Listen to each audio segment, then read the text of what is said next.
হকের পথে খোদার মাদাদ, হকের পথে খোদার মাদাদ, আমরা নির্ভয় চলব। হকের পথে খোদার মাদাদ, হকের পথে খোদার মাদাদ, আমরা নির্ভয় চলব।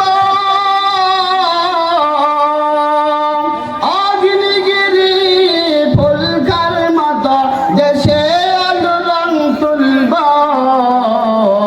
হকের পথে খোদার মাদাদ, হকের পথে খোদার মাদাদ, আমরা নির্ভয় চলব। অগ্নিগিরি ফুলকার মতো দেশে আলো রং তুলব, দেশে আলো রং তুলব। এই দেশটা তো কাফিরের নয়, এই দেশটা তো জালিমের নয়। আমরা করি না বুলেটের ভয়, আমরা করি না কামানের ভয়। হকের পথে খোদার মাদাদ, আমরা নির্ভয় চলব, আমরা নির্ভয় চলব। ঠিক না? আলহামদুলিল্লাহ। সম্মানিত সর্বস্তরের উপস্থিত ইসলাম প্রিয়, আল্লাহ প্রিয়, রসুল প্রিয়, কোরআন প্রিয়, হাদিস প্রিয় সর্বস্তরের জনতা এবং আজকের এই বিশাল ওয়াজ মাহফিলের সম্মানিত সভাপতি ও উপস্থিত মানব জাতির কল্যাণকামী সত্যের দিশারি হযরত উলামায়ে কেরাম ও আমার কলিজার টুকরা যুবক ভাইয়েরা এবং পর্দায় অবস্থানরত আছেন আমার সম্মানিতা খাদিজাতুল কুবরা রাদিয়াল্লাহু তাআলা আনহার উত্তরসূরি, হযরত আয়েশা রাদিয়াল্লাহু তাআলা আনহার উত্তরসূরি, হযরত ফাতিমাতুজ জোহরা রাদিয়াল্লাহু তাআলা আনহার উত্তরসূরি আমার সম্মানিতা মা ও বোনেরা, আমরা সর্বপ্রথম সেই মহান রব্বুল আলামিনের দরবারে হাজারো লাখ কোটি শুকর আদায় করছি, যিনি আমাদেরকে আজকের এই মহান ওয়াজ মাহফিলে, বিশাল ওয়াজ মাহফিলে অংশগ্রহণ করার মতো সুযোগ যে আল্লাহ তাআলা করে দিয়েছেন, সেই রব্বুল আলামিনের দরবারে আমরা প্রাণ করে শুকর আদায় করি। বলি সবাই আলহামদুলিল্লাহ। আর একটু জোরে আওয়াজে বলি আলহামদুলিল্লাহ। আল্লাহ পাক রব্বুল আলামিন যাদেরকে পছন্দ করেন তাদেরকে আল্লাহর পছন্দের কাজের মধ্যে লাগিয়ে দেয়। বলেন সুবহানাল্লাহ। সময় স্বল্পতার কারণে আমি সংক্ষিপ্ত আকারে কিছু অল্প কথা বলে আপনাদের কাছ থেকে আমি দোয়া নিয়ে বিদায় নিব। আমি লম্বা চূড়া আলোচনা করব না। আমার পিছনে আমার পরে বড় বড় আলেম উলামা, উলামায়ে কেরাম আছেন, তাদের জবান থেকে দামি দামি কথা আপনারা শুনবেন ইনশাআল্লাহ। শুনবেন তো? কেউ যাবেন না। যতক্ষণ পর্যন্ত মাহফিল চলবে ততক্ষণ পর্যন্ত আপনারা থাকবেন তো ইনশাআল্লাহ। আল্লাহ পাক সবাইকে কবুল করুন, বলি আমিন। সম্মানিত সুধী, আমি আপনাদের সামনে সংক্ষিপ্ত কয়েকটি কথা বলবো। আমি আশা করব আপনারা মনোযোগ দিয়ে গুরুত্ব সহকারে শোনার চেষ্টা করবেন ইনশাআল্লাহ। আমরা যে দুনিয়াতে এসেছি, আমরা কি আমাদের ইচ্ছায় আসতে পেরেছি না আল্লাহ পাঠিয়েছে? আল্লাহ পাঠিয়েছে। আল্লাহ পাক যে আমাদেরকে পাঠিয়েছেন, পাঠানোর মধ্যে একটা মাধ্যম আছে কিনা? অবশ্যই আছে। আমাদের মাধ্যম হলো প্রত্যেকটা মানুষ তার মাতা পিতার মাধ্যমে দুনিয়াতে এসেছে। কি বলেন, ঠিক কিনা? আল্লাহ তাআলা প্রত্যেকটা মানুষকে দুনিয়ার জীবনটা দিয়েছেন, এর হিসাব আল্লাহ তাআলা পুঙ্খানুপুঙ্খানুভাবে নিবেন। মন চাহে তো জিন্দগি আমরা অতিবাহিত করব, তার জবাব দিতে হবে। প্রত্যেকটা মানুষের জবাব আল্লাহ তাআলা পুঙ্খানুপুঙ্খানুভাবে নিবে। কি বলেন, ঠিক কিনা? আল্লাহ তাআলা আমাদেরকে আমাদের মা বাবার মাধ্যমে পৃথিবীতে পাঠিয়েছেন। আল্লাহ তাআলা আমাদেরকে সব থেকে বড় নিয়ামত দিয়েছেন আমাদের জন্য মা বাবা। এই মা বাবাকে আমরা অনেকেই অনেক সময় মা বাবা বাবাদেরকে আমরা বিভিন্নভাবে তাদের সাথে আচার আচরণে তাদেরকে কষ্ট দিয়ে থাকি, বরং আল্লাহ তাআলা কুরআনে কারীমের মধ্যে বলেছেন মা বাবার সাথে ভালো আচরণ করতে হবে। প্রত্যেকটা মানুষের জন্য মা বাবার মাধ্যমে প্রত্যেকটা মানুষকে আল্লাহ তাআলা পৃথিবীতে পাঠিয়েছেন। প্রত্যেকটা মানুষের জন্য মা বাবা রয়েছে অত্যন্ত বড় নিয়ামত। নিয়ামতকে অস্বীকার করা যাবে না। নিয়ামতের শুকর আদায় করতে হবে, নিয়ামতের শুকর আদায় করতে হবে। আল্লাহ তাআলা বলেছেন ওয়াসাইনাল ইনসানা বিওয়ালিদাইহি হুসনা। আল্লাহ তাআলা পবিত্র কালামে মজিদের মধ্যে বলেছেন দুনিয়ার মানুষ তোমরা তোমাদের মা বাবার সাথে উত্তম আচরণ করো, মা বাবাকে কষ্ট দিও না, মা বাবার সাথে ভালো আচরণ করো। এই কথা বলেছেন আমার আপনার সৃষ্টিকর্তা, আমার আপনার পালনকর্তা রব্বুল আলামিন। এখন কথা হলো আমার আপনার পয়গম্বর জনাবে মুহাম্মদুর রাসূল সাল্লাল্লাহু আলাইহি ওয়াসাল্লাম বলেছেন হাদিসের মধ্যে হুবহু আল্লাহ তাআলা যেমন বলেছেন, আল্লাহ তাআলা বলেছেন তোমাদের মা বাবার সাথে ভালো আচরণ করো। আমার নবী বিশ্ব জাহানের হিদায়াতের নবী, বিশ্ব প্রভুর করুণার ছবি, মানবতার বন্ধু, করুণার সিন্ধু, আখায়ে নামদার, তাজেদার মদিনা, জিগর গুশাই আমিনা জনাবে মুহাম্মদুর রাসূল সাল্লাল্লাহু আলাইহি ওয়াসাল্লাম বলেছেন ক্বালান নাবিয়্যু সাল্লাল্লাহু আলাইহি ওয়াসাল্লাম রিজা রাব্বি ফি রিজাল ওয়ালিদাইন ওয়া সাখতুর রাব্বি ফি সাখতিল ওয়ালিদাইন। আল্লাহর নবী বিশ্ব নবী জনাবে মুহাম্মদুর রাসূল সাল্লাল্লাহু আলাইহি ওয়াসাল্লাম বলেছেন ও দুনিয়াবাসী, আল্লাহ পাকের সন্তুষ্ট তোমার মা বাবার সন্তুষ্টির উপর নির্ভরশীল। আল্লাহ তাআলার সন্তুষ্ট মা বাবার সন্তুষ্টির উপর নির্ভরশীল প্রত্যেকটা মানুষের জন্য আল্লাহ তাআলার সন্তুষ্ট এটা তার মা বাবার সন্তুষ্টির উপর নির্ভরশীল। অর্থাৎ কোন একজন বান্দার উপর যদি তার মা বাবা অসন্তুষ্ট থাকে, সে যত বড় ইবাদত গুজারি হোক না কেন, যত বড় আলেম হোক না কেন, যত বড় মুহাদ্দিস হোক না কেন, যত বড় ইমাম আর খতিব হোক না কেন, যত বড় দারবীর হোক না কেন, যত বড় সে মুফাসসির হোক না কেন, যত বড় হাজী সাহেব হোক না কেন, যত বড় দানবীর হোক না কেন, রাসূলের হাদিসের ভাষায় ওই মানুষটার উপর যদি আল্লাহ তাআলা অসন্তুষ্ট থাকেন, তার কারণ হবে তার মা বাবার অসন্তুষ্ট। তার মা বাবা যদি তার উপর অসন্তুষ্ট থাকে তাহলে তার উপর আমার আল্লাহ অসন্তুষ্ট থাকবেন। আর যদি যেই সন্তানের উপর মা বাবা সন্তুষ্ট, ওই সন্তানের উপর আল্লাহ তাআলাও সন্তুষ্ট, বলেন সুবহানাল্লাহ। সেই জন্য আমি ছোট্ট একটি ঘটনা বলবো, বিশুদ্ধ ঘটনা, বিশুদ্ধ হাদিস দ্বারা রিওয়ায়াত।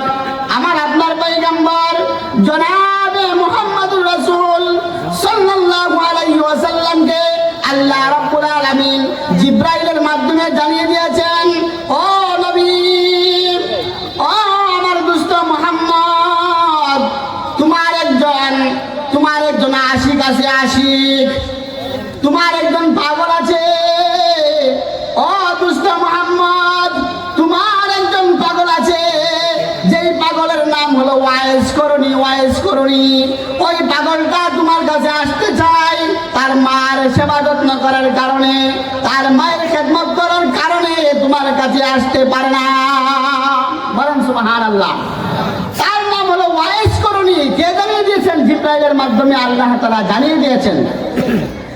আমার আপনার পয়গম্বর জনাবে মুহাম্মদুর রাসূল সাল্লাল্লাহু আলাইহি ওয়াসাল্লাম উমরে ফারুক রাদিয়াল্লাহু তাআলা আনহুকে ডাক দিলেন, আলী রাদিয়াল্লাহু তাআলা আনহুকে ডাক দিলেন।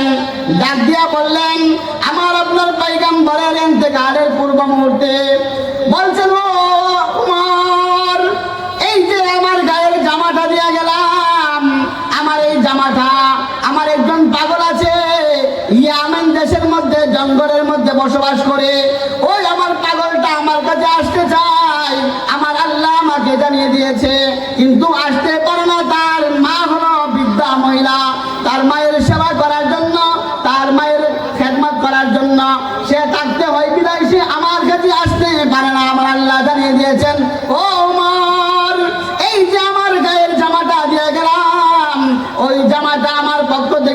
হাদিয়া স্বরূপ আমার পাগল ওয়াইস করণীর কাছে পৌঁছিয়ে দিও। বলেন সুবহানাল্লাহ। ওয়াইস করণীর কাছে আমার জামাটা, আমার জুব্বাটা পৌঁছিয়ে দিও আমার পক্ষ থেকে হাদিয়া, আমার ইন্তেকালের পরে। আমার আপনার পয়গম্বরের ইন্তেকাল হয়ে গেল। আমার আপনার পয়গম্বরের ইন্তেকাল হয়ে যাওয়ার পরে উমর ফারুক রাদিয়াল্লাহু তাআলা আনহু তার সাথে আলী রাদিয়াল্লাহু তাআলা আনহুকে ডাক দিলেন, ও আলী, আল্লাহর নবীর আদেশ, আল্লাহর নবীর হাদিয়া ওয়াইস করণীকে সন্ধান নিতে হবে, ইয়ামেন দেশে যাইতে হবে, জঙ্গলের মধ্যে খোঁজ নিতে হবে, খোঁজ খবর নিতে হবে, সন্ধান নিতে হবে, আল্লাহর নবীর হাদিয়া তার কাছে পৌঁছে দিতে হবে। হযরত উমর ফারুক রাদিয়াল্লাহু তাআলা আনহু আলী রাদিয়াল্লাহু তাআলা আনহুকে সঙ্গে নিয়ে চলে গেলেন, সন্ধানে চলে গেলেন। খোঁজ খবর নিতেছে, কেউ চিনে না। ইয়ামেনের মধ্যে জিজ্ঞাসা করতেছে, তোমরা কেউ চিনো নাকি ওয়াইস করণী নামে কেউ আছে কিনা? মানুষে বলে না না, ওয়াইস করণী নামে কাউকে আমরা চিনি না। জঙ্গলের মধ্যে প্রবেশ করলো একজন মানুষ, রাখাল, সে বলল, হ্যাঁ চিনি, ওয়াইস করণী নামে একজন মানুষ আছে যাকে আমরা পাগল বলে চিনি। ওই মানুষটা অমুক জঙ্গলের মধ্যে থাকে, ওই জঙ্গলের মধ্যে তার মা আছে, তার মার সেবায় নিয়োজিত এবং সে উট রাখালি করে, উট রাখালি। আল্লাহর নবীর হাদিয়া নিয়ে তারা তো চলতেছেন, সন্ধান নিতেছেন। ওই মানুষটা যখন সন্ধান দিল, ওই জঙ্গলের মধ্যে আছে একজন পাগল, যে নাকি তার মায়ের সেবা, তার মায়ের খেদমত ওই জঙ্গলের মধ্যে করে। হযরত উমর ফারুক রাদিয়াল্লাহু তাআলা আনহু আলী রাদিয়াল্লাহু তাআলা আনহুকে বললেন, ও আলী, চলো, মনে হয় আমরা সন্ধান পেয়ে গিয়েছি। বলেন সুবহানাল্লাহ। মনে হয় সন্ধান পেয়ে গিয়েছি। আল্লাহর নবী যখন বলছিলেন তার সন্ধানে তোমরা যাইবা, তখন আল্লাহর নবী সাল্লাল্লাহু আলাইহি ওয়াসাল্লাম উমর ফারুক রাদিয়াল্লাহু তাআলা আনহুকে বললেন, ওয়াইস করণীর হাত এরকম, ওয়াইস করণীর চেহারা এরকম, ওয়াইস করণীর মাথার চুলগুলি এরকম, এবং ওয়াইস করণীর ডান হাতের তালুতে একটা সাদা দাঁত আছে। বলেন সুবহানাল্লাহ। এই কথা বলার পর উমর ফারুক রাদিয়াল্লাহু তাআলা আনহু বিশ্বনবী সাল্লাল্লাহু আলাইহি সাল্লামকে বললেন, ইয়া রাসূলুল্লাহ, আপনি তো বললেন আপনার পাগল ওয়াইস করণী কোনোদিন আপনার কাছে আসে নাই, আপনি কোনোদিন দেখেন নাই, তাহলে আপনি তার এই সুরতগুলি, তার এই সিফতগুলি আপনি কেমনে বলতেছেন? তার চেহারা এরকম, তার হাত এরকম, তার মাথার চুলগুলি এরকম, এবং তার ডান হাতের তালুতে একটা সাদা দাগ আছে, এটা আপনি কেমনে বলেন? আপনি দেখেছেন? তখন আমার আপনার পয়গম্বর জনাবে মুহাম্মদুর রাসূল সাল্লাল্লাহু আলাইহি ওয়াসাল্লাম বলেছেন, ও উমর শুনো, আমার আল্লাহ আমাকে, আমার পাগল কি একবার দুইবার নয়, স্বপ্ন যুগে কয়েকবার আমার সাথে সাক্ষাৎ করেছে। বলেন সুবহানাল্লাহ। যার সাথে যার মহব্বত, তার সাথে তার কিয়ামত। যে যাকে ভালোবাসে, ভালোবাসার মানুষটাকে আল্লাহ তাআলা, যদি আল্লাহর জন্য ভালোবাসা হয়ে থাকে, আল্লাহ তাদের সাক্ষাৎ করায় যে। বলেন সুবহানাল্লাহ। ওয়াইস করণীর খুঁজে সন্ধানে জঙ্গলে প্রবেশ করলো।